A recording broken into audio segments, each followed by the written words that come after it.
की संत युवराज जी महाराज की हिंदू सेना जिंदाबाद, हिंदू सेना जिंदाबाद। आज जंतर मंतर पर हमारा जो उद्देश्य है सबसे बड़ा यह है कि जो पहलगाम में हमला हुआ है उसका बदला सरकार बहुत जल्दी ले। थोड़ा धीमी गति से काम चल रहा है। सरकार ऐलान तो कर रही है परंतु पाकिस्तान को मजबूत होने का मौका दे रही है। इसलिए हम नहीं चाहते कि पाकिस्तान जल्दी मजबूत हो, पाकिस्तान के साथ और लोग आकर के मजबूती से खड़े हों, क्योंकि हमें पाकिस्तान से नहीं बल्कि लड़ाई हो सकता है समूचे आधे विश्व से लड़नी पड़ सकती है। और इसके साथ साथ में ये लड़ाई हमें गृह युद्ध के रूप में भी लड़नी पड़ सकती है। गृह युद्ध के लड़ने के लिए हिंदू सेना तैयार है, हर तरीके से मजबूती है। मोदी जी को अपनी सीमाओं की चिंता करनी चाहिए, अमित शाह जी को आज्ञा दें, वो जो कि अपने और जितने भी उनके जो कि रक्षा मंत्रालय है, गृह मंत्रालय, उनको जो कि परमिशन दें।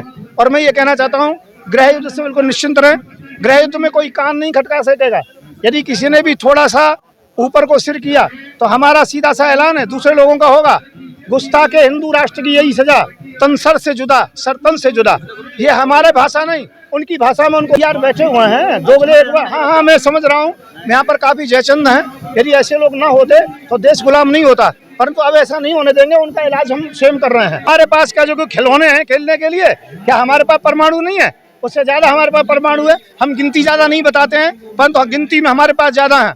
और वो तो थोड़ा सा हिस्सा हमारा जो कि थोड़ा ध्वस्त करेगा, हम तो पूरा पाकिस्तानी नक्शे से उड़ा देंगे। हम हर तरीके से मजबूत हैं, इन धमकियों में नहीं आते हम लोग। मांग है जल्दी से बदला लें।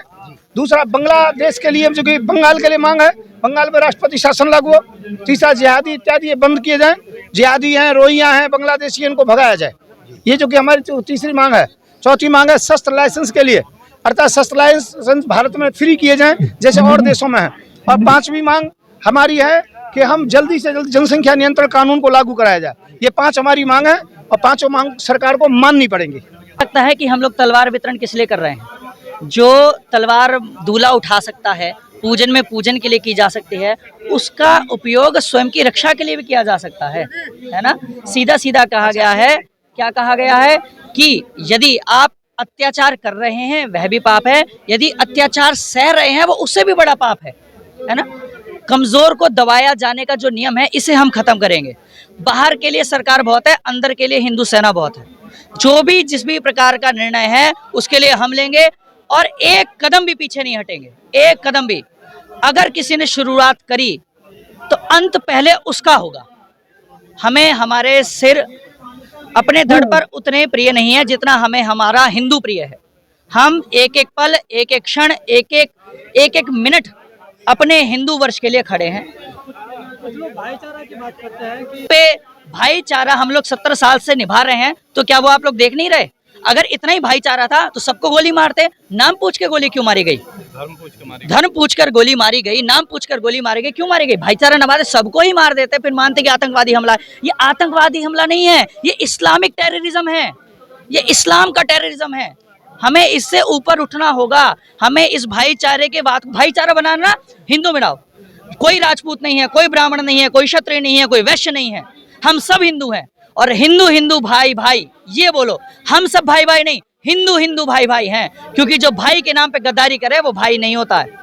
ये मेरा सबके खिलाफ एक प्रण है, ये वचन है कि हिंदू हिंदू भाई भाई है, बाकी जो भाई के नाम पे है वो सब गद्दार हैं। और इसके उदाहरण हमारे पास जीवन में भरे पड़े हैं और अभी तो रिसेंट है। कब तक इंसान भाई भाई का नारा लगाएगा? एल शर्मा, एडवोकेट, राष्ट्रीय प्रमुख प्रभारी कोषाध्यक्ष। पिछली बार से हम 1984 से बराबर जंग लड़ रहे हैं, प्रयास चल रहा है। कितनी बार हमने अनशन पे बैठे रामलीला मैदान, कितनी बार इन्होंने इनको विज्ञापन दिया है, विज्ञापन में भी नाम दिया है और ज्ञापन भी दिया।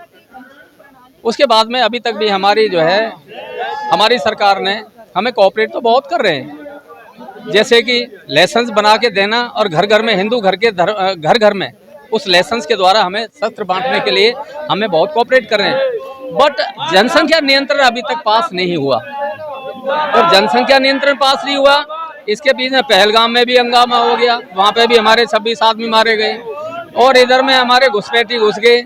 इधर में जो है ना ये सारे मुद्दे इतने इकट्ठे हो गए हैं। बांग्लादेश में हमारे अत्याचार हमारे हिंदुओं पे हो रहे हैं। इन सब मुद्दों को लेके आज हम फिर दोबारा से एकत्रित हुए दिल्ली में। और आज हम यहाँ से प्रोग्राम करने के बाद में अब हम गृह मंत्री जो है अपना राष्ट्रपति जी, मुहिम प्रधानमंत्री और अमित शाह सर गृह मंत्री, उनके पास में ज्ञापन देंगे, मिलेंगे। उसके बाद में अगर हमारी कूच रही, अगर हमारे मुद्दे पास नहीं किए, हमें मान्यता नहीं दी, हमारे को नहीं माना, या ये इसको, तो हम एक ऐसी बड़ी पहल करने जा रहे हैं। करोड़ों आदमी रथ यात्रा के द्वारा पूरे भारतवर्ष में हम इस मुद्दों को मनवा के रहेंगे कि भारत में रोहिंग्याओं की एंट्री पे बैन लगे। बांग्लादेशी घुसपैठी अवैध तरीके से जो भारत में रह रहे हैं उन पे बैन लगे। ये हमारे देश के नेशनल सिक्योरिटी का मामला है, ये सिर्फ बंगाल की बात नहीं है।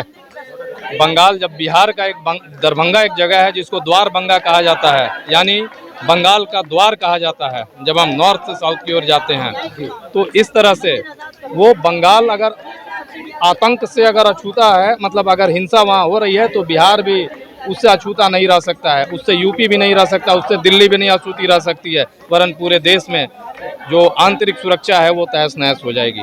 इसलिए गवर्नमेंट को इस पर कड़ी एक्शन लेनी चाहिए और जो भी रोहिंग्या हैं जो अवैध रूप से भारत में रह रहे हैं, उसके लिए भारत सरकार कड़ी से कड़ी संज्ञान ले उनकी और उन पर कड़ी से कड़ी कार्रवाई करे।